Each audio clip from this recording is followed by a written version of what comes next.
Hello and welcome to TLA History, the channel for all things Year 9 history.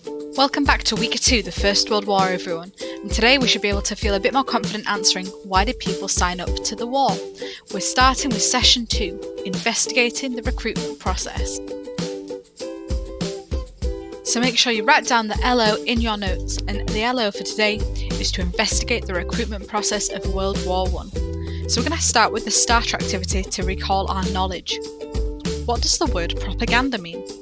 And what are the problems with propaganda being used as a primary source? Task 1 for today is investigating Lord Kitchener's tactics. So I've got 4 questions for you. Number 1, what was Kitchener's first tactic in recruiting soldiers? 2, what emotions did the posters try to evoke in people? 3, what problems did recruits face in training? 4, why did the Boers battalions appeal to people? Answer the question as you are watching this BBC video. So this BBC video will be linked to you on Class Charts, and it's a 6-minute video, so please watch this because it's going to give you all the information that you need to answer these 4 questions. It's a requirement of the lesson that you make sure you complete Task 1, which is answer all the questions after watching this video. Welcome back. Hopefully you've managed to watch the video on the BBC about Lord Kitchener's tactics and feel confident in answering all 4 questions. Pause here to look at the questions again just while you've gone over the video. Conscientious objectors. So what about those who didn't want to join the army? People knew how horrific the war really was, and for whatever reason, whether it was religious, moral or political reasons, they actively chose not to volunteer. Around 16,000 would call themselves conscientious objectors as a form of protest. However, these men were treated harshly and ridiculed for their decision. Many of them were sent to work camps, put into prison, and most were excluded from their communities. Order of the White Feather.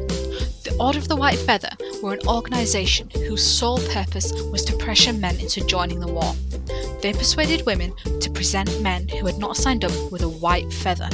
This white feather was a symbol of being a coward, and it was a huge impact on the recruitment process, particularly amongst young, unmarried men who didn't want to be known as cowardice.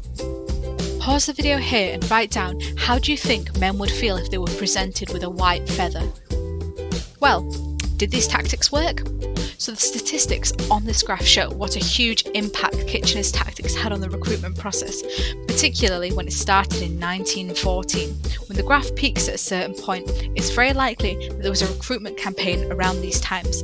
However, it never reaches close to the initial campaign.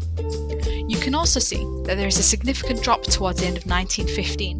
By this time, everyone knew what horrific conditions the soldiers were fighting in the trenches and were aware of the true scale of death and destruction, which obviously wasn't advertised on the propaganda posters. Because of this significant drop, conscription was introduced in May 1916. Conscription means that people do not have a choice whether they join the army, but they are instead called to join the army. If they refuse, it's a crime, and it's known as the Military Service Act. At first, it was specified that only single men between 18 and 41 could be called to war, but it was quickly extended to married men. After so many casualties, the age of conscription was eventually raised to 51. Your main task is to investigate the recruitment process further by reading the oral testimonies of those who witnessed it firsthand.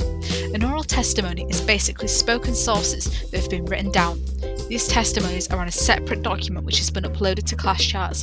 Choose your chili pepper and answer the questions. Remember, these tasks are mandatory and you have to complete them, okay? So if you're going to do orange, you have to start with green first. If you're going to do red, you have to do green, amber and then red. So now that you have a better understanding of why so many men joined the war, which do you think is the most significant tactic used in the recruitment process? And why do you think this is?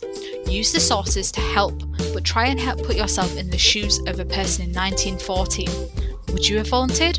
Why or why not? Don't forget to justify your answer.